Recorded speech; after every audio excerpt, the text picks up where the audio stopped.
From Washington, this is VOA News.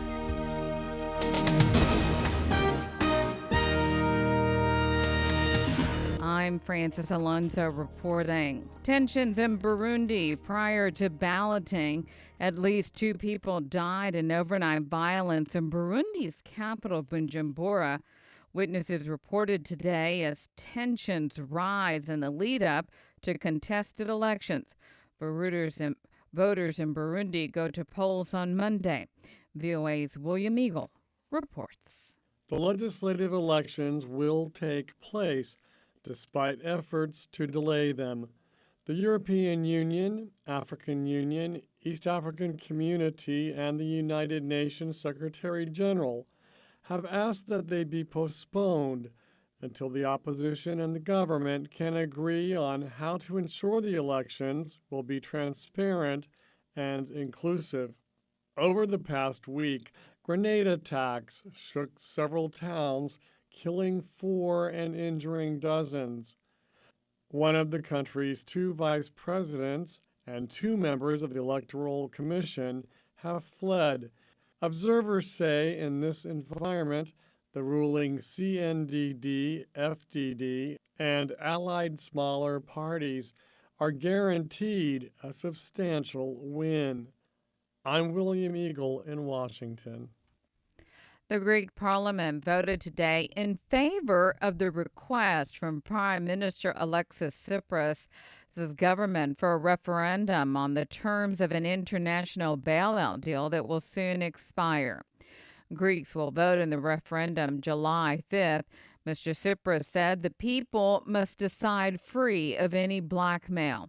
The French Prime Minister Manuel Valls warned today that there is a real risk of Greece leaving the Eurozone if Greek voters say no to the bailout proposals in the upcoming referendum. This is VOA News. A senior U.S. official says all parties at the Iran nuclear talks in Vienna plan to continue negotiating past the June 30th deadline. Earlier today, the U.S. delegation, led by Secretary of State John Kerry, held high-level talks with the Iranian delegation. VOA's Al Pessin has more on the story. Iran does want to avoid inspections of its military facilities and interviews with its scientists. But military site inspections are part of the global non-proliferation rules that 126 other countries accept and that are the basis of the prospective deal with Iran. Ariane Tabatabai of Washington's Georgetown University, who spoke via Skype. On the one hand, it really wants a deal. On the other hand, it needs to make sure that the deal doesn't come at a cost for its national security, which, access to military facilities, to nuclear scientists could potentially jeopardize. Public statements on all sides are part negotiating tactic, part domestic politics.